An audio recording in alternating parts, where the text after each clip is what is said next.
It's your boy Fireman Band, and we just skipped class with the progress report. Grr, bow. The progress report. What's going on? It's your girl Lala Shepherd. This is another episode of Skipping Class presented by the Progress Report. I got my man Fireman Bands in the building. How are you? What's good, man? I'm excited. We outside, baby. That's Bless. what's up. That's what's up. And yes, sir, man, we actually met through Scotty ATL a while ago. So, you know, anybody that I meet through Scotty is a great person. So That's my guy. For sure. Definitely. So, you know, go ahead and let everybody know what all do you do. All I do? I mean, I do a lot. I'm an artist, entrepreneur. I got my own app in the Apple Store. Check that out, Slango, $LANGO. I'm a father, got 2 kids. I'm a husband. Shit's a lot, you know what I mean? A lot going on, you know? Gotta make everybody happy. I hear that. Yeah. I hear that. And I got a chance to hear some of your music at that event that we met at, man. And I'm like, damn, I wasn't expecting that. There was a lot of energy. It was some dark stuff too, you know. So I want you to talk about your sound and your style. How would you describe it? Man, it's like a mixture of like rock meets trap meets. It's a lot going on. You know, I made my own sound and, you know, I'm really excited about it. But yeah, it's hard to describe it, you know what I mean? Because it goes either way depending on how, you know, what mood I'm in. I got my Fire McKnight and I got my Fireman Bands. My Fire McKnight is like the real soft R&B melodic vibes, and then my Fire McKnight, that's with the trap and the rock, you know, real energetic. Think like old Waka vibes, you know what I mean? For sure. And that's crazy you said that. I was gonna ask you about the record that you got with Waka called Keep It On Me. Talk about how did that come together, you know, talk about, you know, coming up listening to him too.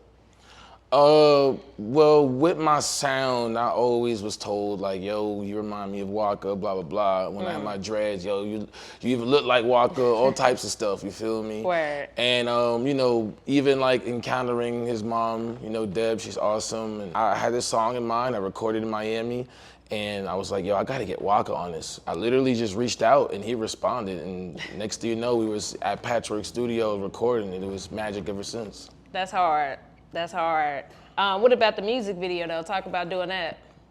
Shout out to Marco Steez. He really make that video come to life, you know what I'm saying? With me, I wanted to embody, like, I wanted to be more artistic and creative, you know what I'm saying? You hear Keep It On Me, you thinking, you know, I might be on the hood, in the hood with like 100 dudes with guns and stuff, but I wanted to switch that, you know what I mean? And so, especially there's a lot of Ricos going on out there. But you know what I mean? Like, so I thought about like horror movies. I'm really into horror films, and we put like, you know, The Shining, and we put Texas Chainsaw, different movies into it, and you know, it was a blast. We actually had a lot of fun.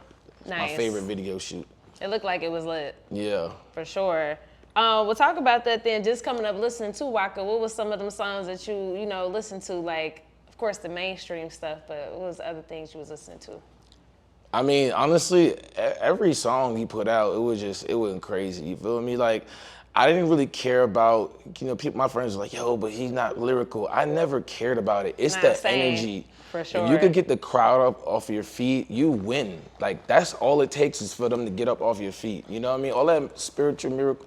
I mean, it's cool for those who do that, but you're not getting the crowd at a concert with that shit. I ain't gonna lie. So every single song from Oh Let's Do It to, like, it just, everything went crazy. You know what I'm saying? Nah, for sure. Hell yeah. Let's talk about this new record that you got. Oh, Stretch Something, you know what I mean? So shout out to Reezy Renegade, you feel me? Well, actually my now new manager, Chico, which is his manager as well, reached out to me at the time, was like, yo, you gotta put this record together. Sent me the beat, joint went crazy. For those who don't know, Reezy Renegade is Grammy nominated. He's known for making hits for K-Camp, and a lot of other, you know, T-Pain, he was with Khaled. And basically, I sent the song over to him. They went crazy, FaceTime me. They played it for K-Camp, Ace Hood, and a bunch of folks in Miami. And they were like, yo, we need to put together an album. And so literally a week later, I recorded the fucking whole album, and it's out now on Empire. So go check that out. It's going viral as we speak. That's hard. Who was some musical influences for you early on? Sheesh. Nirvana. You know, Missy Elliott. You know, if you want to talk energetic, let's say like DMX, Busta, Lil Wayne. You know what I mean? A lot of different sounds put together for sure. Yeah. Hell yeah. Can you break down what mosh pit rap is? Mosh pit rap. It's the type of music that, you know what I'm saying, you get up off your feet and once my music plays, you're gonna see the crowd open up, you know what I'm saying? You're gonna see them go crazy. You might see some kicks, you might see some swings, you might see somebody with a bloody nose. Oh God. And that is mosh pit rap. You know what I mean? Like, it's like a brawl, you feel me? You know, if they're not doing that in the crowd, then I don't know if you see my shows, but if you see my shows, you know that's what it is. So that's mosh pit rap, and it's all about the energy. For sure. Hell yeah.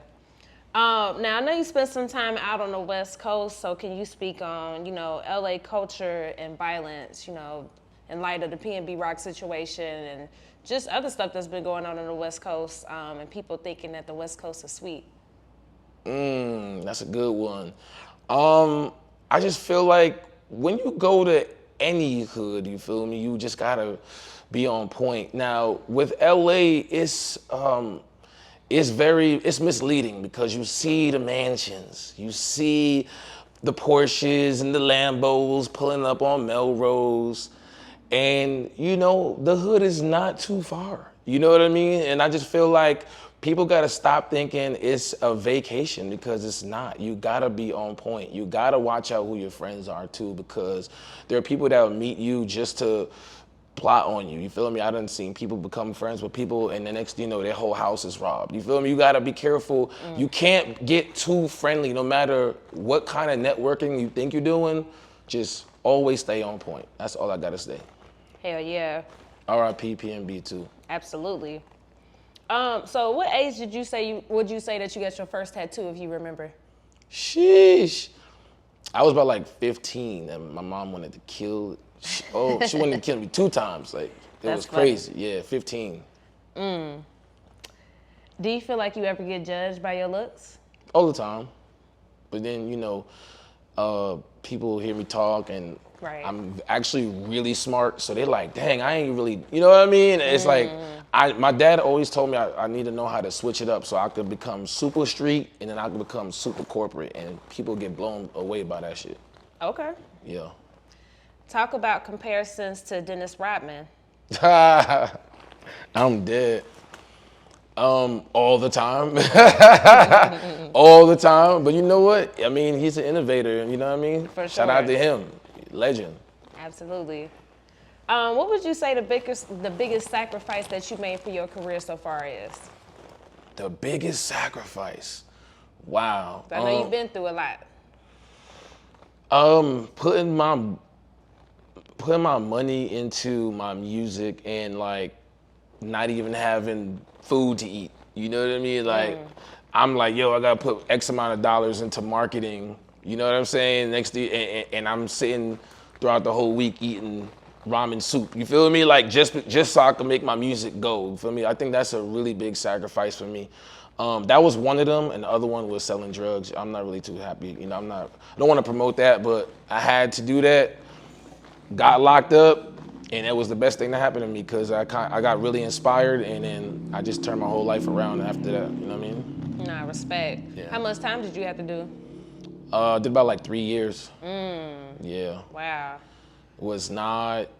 It's crazy because like, I was selling to like celebrities. You feel me? So once you get that taste of being next to, you know, I'm already an artist. You feel me? And a lot of them didn't even know I did music. So to be next to famous people and getting that fame vibe, it's hard to stop, you know what I'm saying? So, but I'm happy, you know what I mean? Nah, for sure. Yeah. What would you say is the most challenging part about being an independent artist? That's just me assuming that you're independent. I'm independent, yeah. Okay. The most challenging? Well,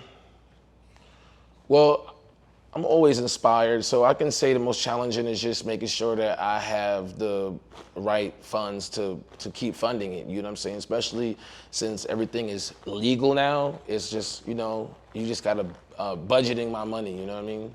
It's the challenging part. I feel that. What's one thing that you want people to know about you? One thing. I'm a good dancer. Really? You don't want to battle. I don't. I'm gonna take your word for it. I'm a good dancer, you feel me? Offset, breezy, I'm coming for you. Got you. We outside. That's what's up. That's what's up. My co-host DJ Excel, man, she thinks she's a great dancer, so she might be the person. Where's she at? She ain't here right now, Okay. but she might be the one for you. She tell the Excel ass over here, let's get it. I got you. So the name of our platform is called the Progress Report. How would you say that you progressed lately as a person? As a person, having more patience,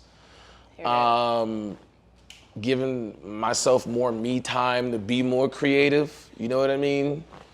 You know, usually I'd be doing so much and then I don't be having time to really get into like being more creative, and I've put time to the side instead of going out to the club, which I used to do all the time. I'm like staying home. You know what I mean? I'm writing music more now. I used, you know, I go in the booth and punch in, but now I'm like writing and perfecting my craft, and it's just, you know, it's a lot going on. You know what I mean? I'm becoming a more healthier person. I'm definitely progressing, and it's working out for the best. Feel me? Absolutely. So what you got coming up next? Coming up next, we're about to drop. The album is called One Hell of a Night through Empire. Okay. You feel me? 9 records, super viral. You feel me? I'm really excited about that. I'm also working on another project with Honorable C Note and Bobby Kritical. Nice. Goats.